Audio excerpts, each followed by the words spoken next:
रामकृष्ण हरी नर्मदे हर. आज आम्ही 5 दिवस टोटल 5 दिवस थांबलो होतो रावेरखेडीमध्ये आणि तिथून आता आम्ही पुढे प्रस्थान करतोय. आता पुढे निघतोय आम्ही बकावरा, जी की 3 किलोमीटर इथे आहे. नर्मदे हर. रामकृष्ण हरी नर्मदे हर. आता पुढील प्रवास म्हणजे बकाव. आम्ही आता बऱ्याच गोष्टी विसरलो होतो घेताना, जसे की स्वेटर, ब्लँकेट. आता थंडी खूप वाढली इथं, त्यामुळे आम्ही त्याची सोय करतोय आता, जी की बकावमध्ये आम्ही घेतोय. आणि तिथून पुढे निघल नर्मदे हर. नर्मदे हर. रामकृष्ण हरी नर्मदे हर.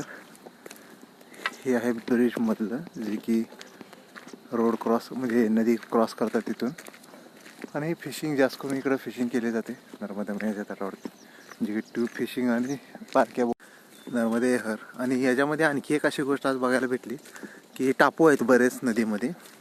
तर त्याच्यामध्ये आता बरेच असे ग्रामस्थ असतात, ते काय करतात तरी त्यांच्या बकरी जे आहेत त्या बोटवरती बसून पलीकडे टापूत नेतात आणि तिथे चरायला.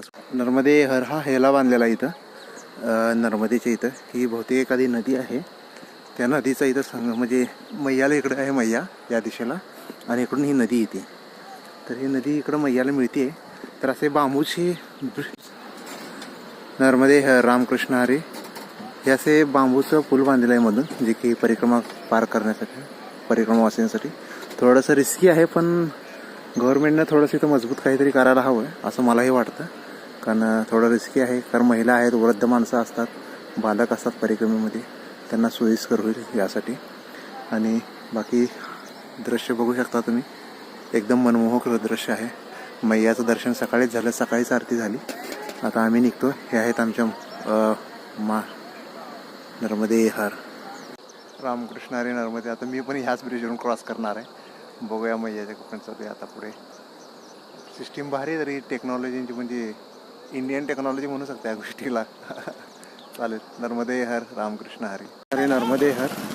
आम्ही आता पोचलो बकाव गावामध्ये. हा गाव जो आहे तो फेमस आहे शिवलिंगसाठी, म्हणजे जे नर्मदेश्वर महादेव मंदिर आहे, म्हणजे नर्मदेश्वर महादेव जे आहे लिंग, त्याची इथं बरेच मोठ्या प्रमाणात विक्री केली जाते आणि बनवलीही जातं मोठमोठ्या आकारात. तर या ठिकाण ऑल ओव्हर इंडिया ट्रान्सपोर्ट होतं, म्हणजे ट्रान्सपोर्टेशन इथून आहे मोठमोठे दुकान.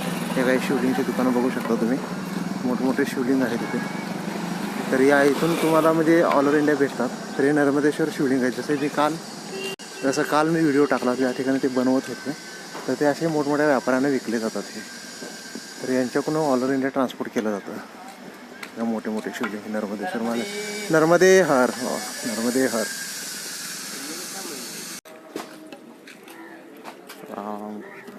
रामकृष्ण हरी नर्मदे हर.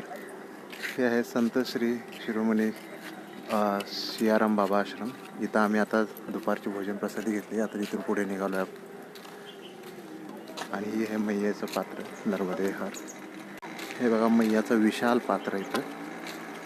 आणि या ठिकाणी मध्ये कुठे असं म्हणजे बेट वगैरे नाही आहे, त्यामुळे इथं बोटिंग होतात इथून या घाटाहून त्या घाटाकडे.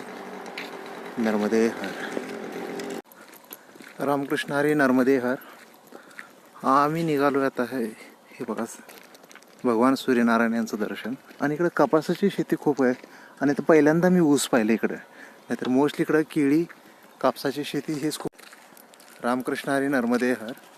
आज आम्ही टोटल 25 किलोमीटर चाललेलं आहे आतापर्यंत. आज थोडंसं जास्तच आम्ही कवर करायचा प्रयत्न केला, कारण मागचे 4-5 दिवस आम्ही एकाच ठिकाणीच थांबून होतो. तर आज आम्हाला पुढं कवर करायचं, त्यासाठी निघालो आहे. आदित्यस्य नमस्कारा ए कुर्वन्ति दिने दिने आयुर्प्रज्ञा बलं वीरं तेजस्तेषां चचायते. श्रीराम जय राम, श्रीराम जय राम, जय जय राम.